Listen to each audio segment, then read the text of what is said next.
The following is a paid program. The views and opinions expressed are not those of WXYZ Channel 7, Detroit.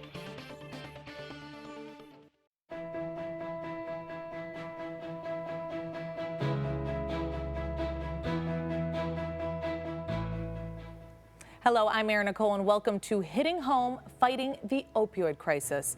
In the next half hour, we are going to take you on an up-close and personal journey that's very real and raw. We are going to talk about how the opioid epidemic is not only a nationwide problem, but is also hitting us right here at home in Michigan. We will hear heartbreaking stories of pain and loss, as well as talk to some of the everyday local heroes selflessly leading this fight out in our community every single day. Earlier this year, Governor Gretchen Whitmer announced the formulation of a Michigan Opioids Task Force. Its goal is to reduce opioid-related deaths by half in the next 5 years. It is no secret that we have a problem in our state. In 2017, there were more than 2,000 opioid-related deaths, and more than 7,000 Michigan residents have lost their lives to opioids in the past 5 years. This program will make you cry, but will also bring you hope. It may frustrate and anger you, but most of all, we hope it compels you to get help or get involved, because you can make a difference. Joining me to shed even more light on this subject is Substance Use Disorder Director for the Detroit Wayne Integrated Health Network, Darlene Owens. Darlene, thank you so much for being here. Thank you, Erin. Tell me more about how your organization is helping combat this crisis. Well, we're doing a number of different initiatives in the community. We have local town hall meetings. We have increased medication-assisted treatment programs. We're using the 3 approved medications. We have peer recovery coaches in emergency rooms, federally qualified health centers. We have them in schools. We have them in drug courts. You name it, we're going to put peers everywhere. Some of the other things that we're doing, we have Narcan trainings. We do Narcan trainings all over Wayne County. So anyone that wants it, we will have it for them. We also have mobile units, so if someone is afraid to come into treatment services, we can come out to them and we can actually screen them, refer them into treatment. So we have all kinds of different things going on. Wow, that's huge. And I also understand that the governor's task force is going to be focusing on 3 key areas, those being treatment, prevention, and reducing harm caused by opioids. Will Detroit Wayne be focusing on those 3 areas as well? Yes, ma'am, we will. We take our lead from the governor. So what we're going to do, we are increasing our medication-assisted treatment programs. We are going out doing town hall meetings, bringing awareness, educating the community. We're also looking at other different strategies, like we use deterrent bags, which someone that has unused medications is eco-friendly. You can throw it in your kitchen trash can. We even have fentanyl strips that we pay for out of local funds that actually, you know, for those folks that aren't ready for treatment services. So we're going to be working with them. Some of the different things they're talking about is safe syringe programs. So right now, whatever we can do to help support that, we will try to help to do that as well. Darlene, thank you so much, and we'll be breaking down everything that you just mentioned a little bit later on in our program.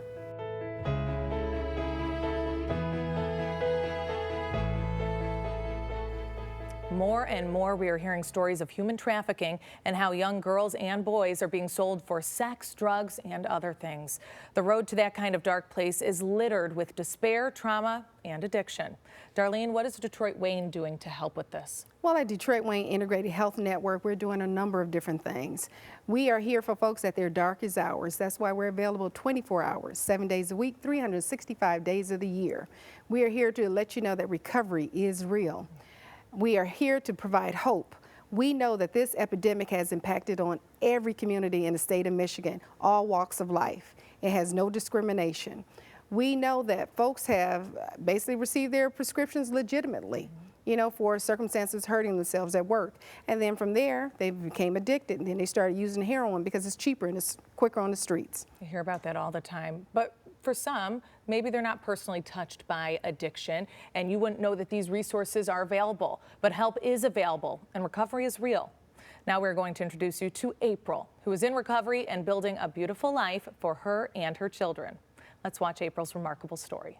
I had a good upbringing. I went to private Catholic school. I had an overall wonderful childhood. When I was 17 years old, my mother passed away. She had a blood clot. She passed away in front of me. And that was my first experience with trauma, and I didn't know how to handle it, so I learned to self-medicate through alcohol. I started partying a lot. That's when I fell into the wrong crowd. And then when I was about 22 years old, my dad passed away in his sleep. I really had nothing to live for anymore, and I started doing anything and everything I possibly could. And my addiction had progressed, which I never really understood what addiction was. I just thought I liked to party, and everybody else was doing it. I just didn't realize I couldn't stop. And then I met a guy who is the father of both my little girls. He was from Detroit, Michigan. And I decided on a whim, let's move to Detroit. So within about, I would say, 30 minutes to an hour of getting off a Greyhound bus, I had a needle in my arm and I was shooting heroin for the first time. And that is when I switched from alcohol to opiates immediately. I started using heroin every single day. I became pregnant shortly after coming to Michigan with our oldest. While waiting for the bus, I met a guy who offered help. So I called this man, and he ended up providing me with money. I didn't have to do anything for it at that point. And he gave me the money, got me my drugs, and I went home. The next day I was like, that was pretty easy. Maybe he'll do it again. Well, that's when I was sold into my first human trafficking ring. That's when I met this man who literally gave me unlimited supply of drugs. And it was everything I was looking for at that point because my addiction had taken over. Well, his neighbor happened to be an addict who was in active addiction, so I did what I knew best, and I hung out with her, and that is when she introduced me to Michigan Avenue in Southwest Detroit. And that is when I turned my first trick for the first time. This was hell on earth. That's the insanity of the disease. It has a hold of you, and that's all that matters. It didn't matter if I was gonna die or not. I didn't care. I probably would have preferred to die at that point. The Victory Hotel on Michigan Avenue in Wyoming, it was a sex hotel, and there was infested with drugs. So I went there because that's where all the girls were from the streets that I had worked with. I was pregnant with my youngest. I went to do a date to go get something, and I didn't come back for 2 days. I was held captive in a basement and tortured while pregnant. And that was the first time I had felt the baby move was while I was, because I thought for sure that man was gonna kill me. And I entered treatment February 27, 2017 for the last time. On June 15, 2017, I gave birth to a healthy baby girl. I named her Serenity, after the Serenity Prayer. I graduated August 25th. I went into recovery housing and I got a job and I started working and I just started putting one foot in front of the other. Everything just started falling into place. I'm a certified peer recovery coach at Personalized Nursing Lighthouse in Plymouth, Michigan. Cool things about working here is I was a former client and now a lot of the clients know me and knew what I used to be like. So they're like, I know if April can do it, I can do it. You are worth it. Sometimes God gives his hardest battles to his strongest soldiers, and sometimes we were just picked to walk a walk for a purpose greater than ourselves.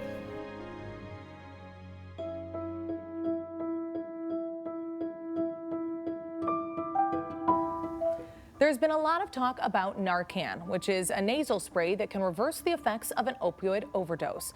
I understand that Detroit Wayne has trained almost 10,000 people right here at home on how to properly administer Narcan.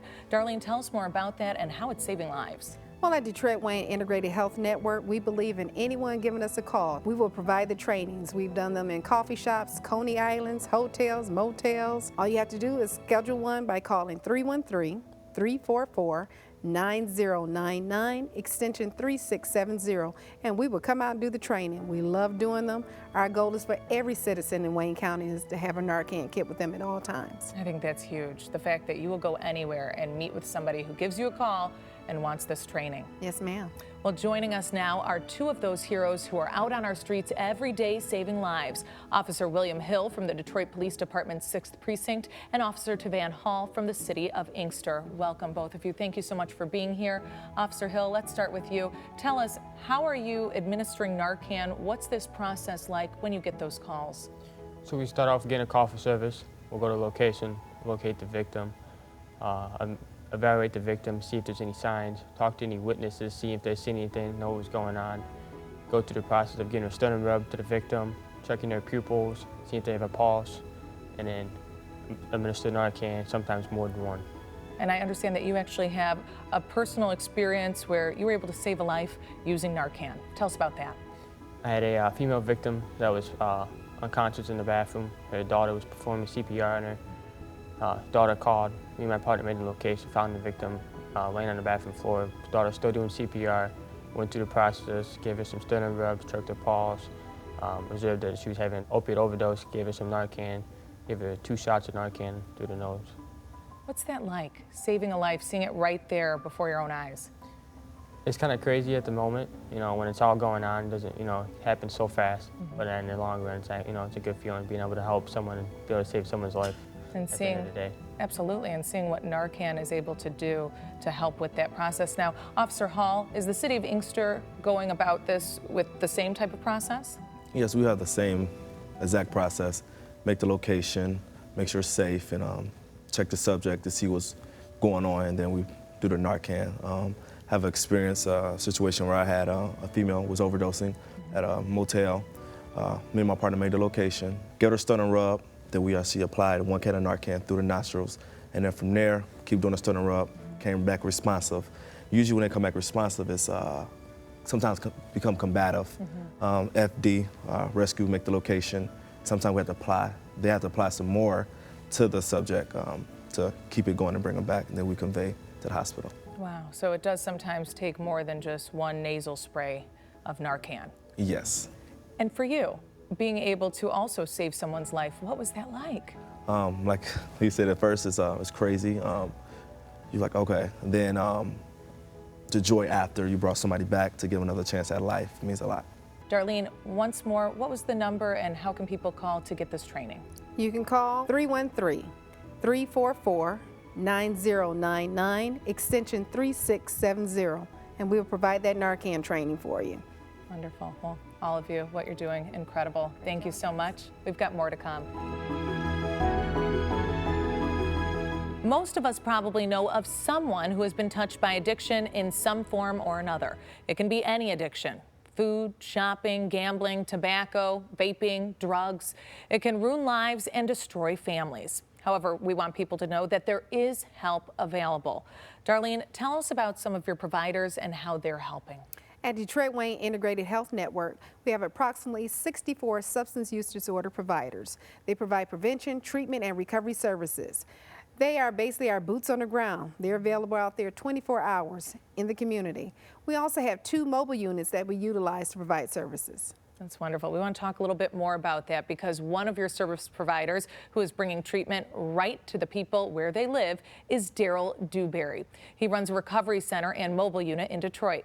Let's watch and learn about Daryl's services. Well, Rolling Recovery is our mobile unit. It's kind of a triage unit. We service all of Wayne County. Our target population are those individuals that suffer from substance use disorder, primarily opioid overdose and opioid addiction. So we go to high-risk areas to service individuals that might not necessarily receive our services or get our resources, if they had to come to us. So the strategy is to go to them, to take the services to them so that they can receive services that they need. So we have clothing closet, food vouchers, other than the naloxone kits and the naloxone training that we're able to afford due to support from Detroit Wayne. We also have a full shower, full service. We do fentanyl testing if they want to be tested for fentanyl to see if there's fentanyl in the narcotics that they've been taking. We also provide treatment on demand, so if individuals come in and they want to go to treatment, we take them to treatment. We have a quick wash for individuals that are using their drugs intravenously, so we have an array of services that we provide. 2 of the general areas that we normally go to, there were 16 overdoses 2 weeks ago. 13 of them the overdoses were reversed due to the naloxone kits that we made available. Opioid addiction affects everyone. It's not just the person that's actually using the drug, it's the people that are trapped in the cycle of addiction that are either enabling them or might just be related to them. We touch whoever we can to get the information and get the naloxone kits in the area. So if the naloxone kits are in the area, then they can save lives. It doesn't necessarily have to go in the hand of the person that's using. It just needs to be in the area and accessible to those people that are dying. I just want people to know that there's help available. We can help you primarily as well as ancillarily getting things that you need to improve your quality of life. We need the message to get out that we are providing help and that we are fighting this horrific, disorder. And another one of your service providers who is making a big difference in the Metro Detroit community is Dwight Valter, who runs Sharehouse. Also, Patricia Lewis is another recovery success story. Let's watch the next segment and learn about them. Share's been around since 1969. Share provides the full continuum of services that a person may need who has problems with addiction and mental health issues. The average person will come by calling for help, and we try to get a person immediately because when people need help, they need help right then and there. After the detox period, they're placed into a group, and that's when they're in residential. Residential programs is a 24-hour, 7-day-a-week structured setting. Detroit Wayne is our partner in helping people and saving lives. They have funded us, and they are very responsive to our needs. I'm able to call them on the phone, and it's a personal relationship. Many people talk about histories of addiction in their family.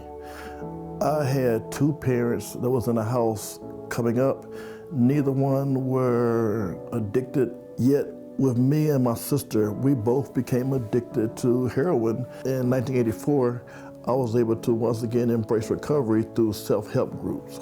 I met a lady who worked here at Share, and she said they needed someone to run their outpatient program here at Share. And I started working here, and it was really a lot of fun working with other recovering people. So that's how I first got introduced to this agency, Share.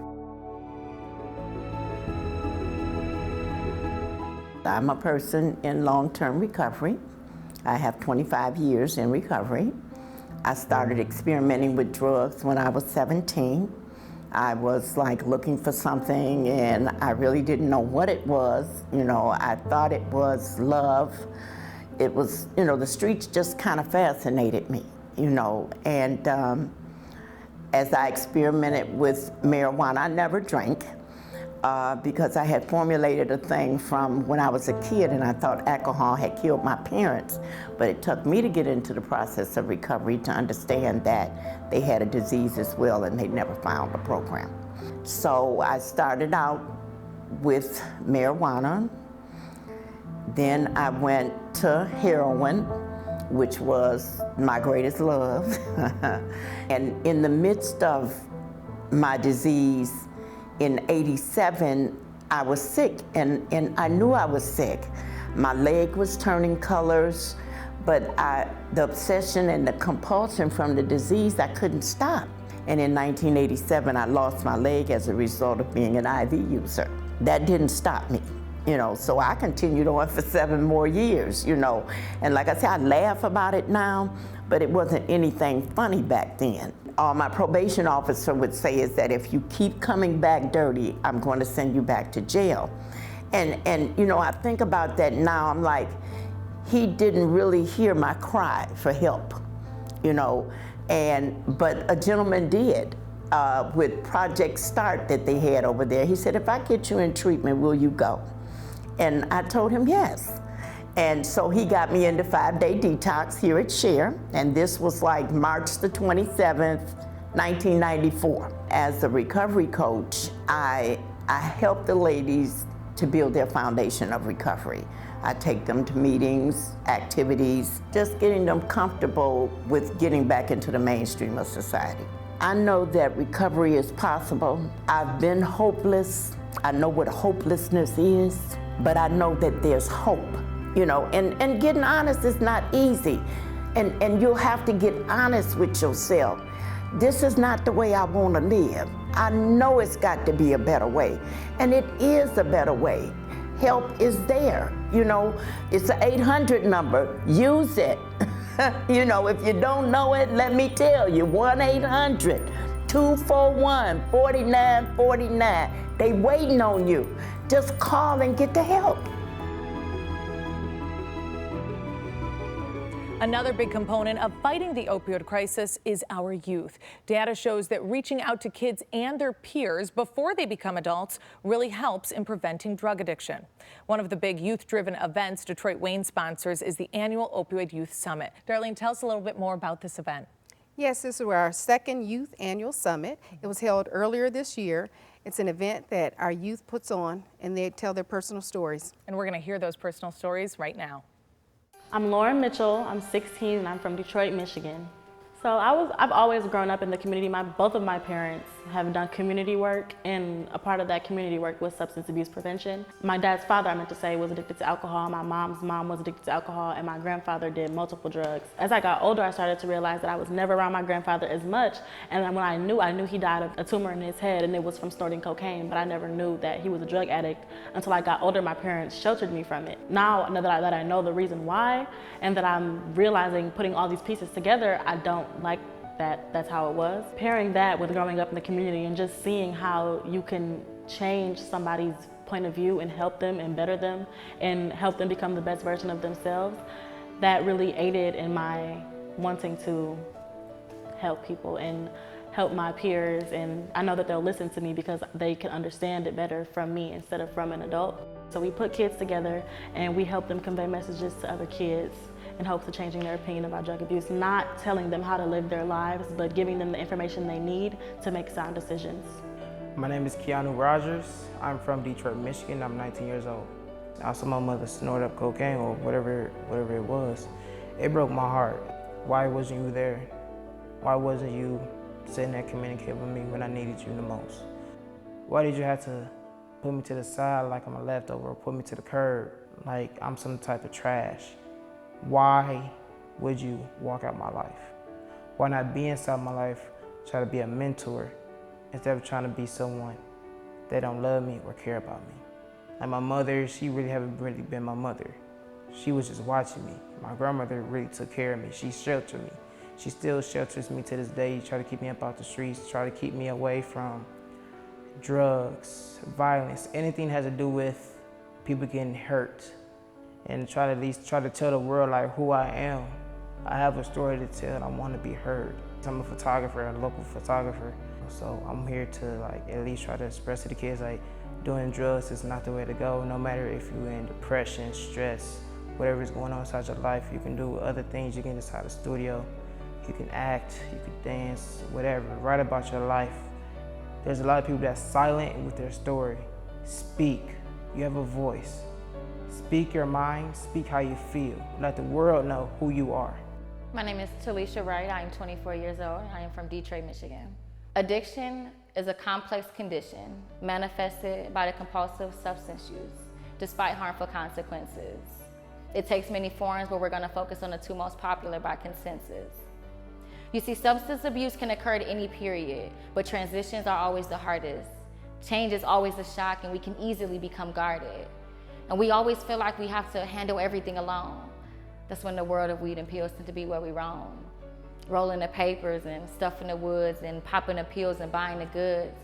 It may feel great for the time being, but the calmness never lasts. Why do you think when you're stressed and you gotta re-up so fast? Never really feeling happiness without that external jumpstart. Destroying the one thing that is truly yours, your body, your personal work of art. But there's so many things you can try. There's so many things that can help you, from prevention programs and personal activities to doing things with others too. Sometimes the hardest part is just accepting that change is needed and accepting that everyone won't understand no matter how many times you've pleaded. And it's okay to reach out for that helping hand.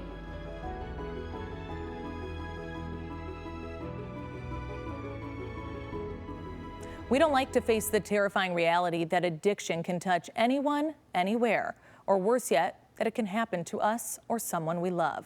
But unfortunately, it can. We're learning more as a society about the dangers of opioid use and addiction, but people are still losing their lives to this battle every single day. Darlene, where can those who have perhaps lost a loved one and are in that grieving phase go to for help? Please call our 1-800 number, and that's 1-800-241-4949. Again, we're available 24 hours, 7 days a week, 365 days of the year. We're here to help, we're here to talk. So make that call if you feel as though you need some help. This next story is a personal story of struggle, loss, recovery, and hope. I'd like to introduce you to Andy Hobson, who is here with us today to share his story. Thank you so much for being here. Thank you for having me. Tell us about addiction and how it directly affected you and your family. Well, myself, I went through addiction and I went through alcoholism, and I started drinking and drugging at a young age. And probably by the time I was in my early 20s, it had taken me to a bottom. It took me to the streets. I was homeless. I had no connection with no one in my family. I had burned all my bridges, and I got introduced to AA and NA through the judges. 6 drunk drive-ins, a lot of jail time, and then I just started, trying to get clean, trying to get sober, and it actually took me 10 years to get sober. I started in 1991. It was a long journey, and along the way I became a parent, and I had two boys, Tim and Dakota, with my first wife. I drank my way out of that marriage, and I ended up getting divorced, and I met my second wife right out of rehab, and that's when I got sober, and I had 2 children with her, and things were going good. To me, addiction it's hereditary. But then what happened? I understand that, like you said, addiction can be hereditary, and unfortunately it touched your children in more ways than one. Both my oldest sons, Tim and Dakota, they started smoking weed at a young age. They dabbled in drinking, but it was more marijuana. And it just ended up taking them both down a terrible road. My oldest son, Tim, he ended up high under the influence of pills and cocaine and a little bit of alcohol and all that. He shot someone, and he got charged for attempted murder. He's in prison now for 10 to 30 years. Wow. And your other son, Dakota? And Dakota, I would talk to him about, just smoking weed, and I would tell him, man, it's going to lead to other stuff, trust me, Of course, he had to see for himself, and when he started doing the pills, that just became the love of his life. And at the time, he was able to get the pills, and he had, he had people to get them from, and he had my insurance, so he would get scripts, and, he could get them cheap, but then all that ran out, and he started using heroin, and once he got hooked on heroin, it was just a battle. I got him into rehabs. I helped him to get into lots of rehabs, 3 quarter houses. He went off to California for 7 months. He was 7 months clean. Came home, got kind of back around the same people. Got back using, went back to California for a couple more months, came home. And he has 2 children here in Michigan. I have 2 grandchildren from him. And when he got back, again, he started using right away, and he was only back for 2 days. And I went to pick him up to take him to rehab that morning, and I found him dead. You found him dead? Yes. Wow. In a hotel room. How long has it been? It was May 5th, 2016, so just I'm so over sorry 3 for your years. loss. Thank you. I mean, that's what drugs did to him. And then there's my daughter. She started at a young age, and she was doing a lot of drinking, and she was just getting into bad stuff. And me and her mom, convinced her to go into rehab when she was 17, and she got out, and she's coming up on 9 years sober. So it's a great success story. But you have come out of this. You are sober, and you're making a difference, and you're sharing your story, and you're giving hope to other families. Tell us what you're doing. Well, I mean, I'm staying active in the 12-step program. I'm part of Families Against Narcotics. I'm on the board for that. I do talks at drug courts. I've been in a few schools. I mean, it's known that I'm in recovery, and it's known that I've lost a child. I just try to give back and try to help, so no family has to go through what I've been through. That's a lot for a family to go through, but you sharing your story, the story of your children, and all of this tragedy, but also the recovery aspect, is going to bring a lot of hope to families listening right now. So thank you so much. We really appreciate it. Thank you for having me.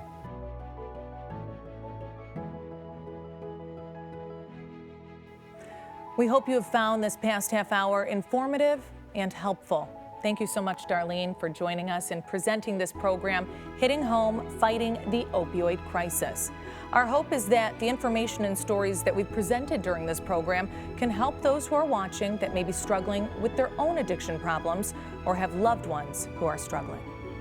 We at Detroit Wayne Integrated Health Network want you to know that hope is here. We are here for you. That number is 1-800-241-4949. We're here for you.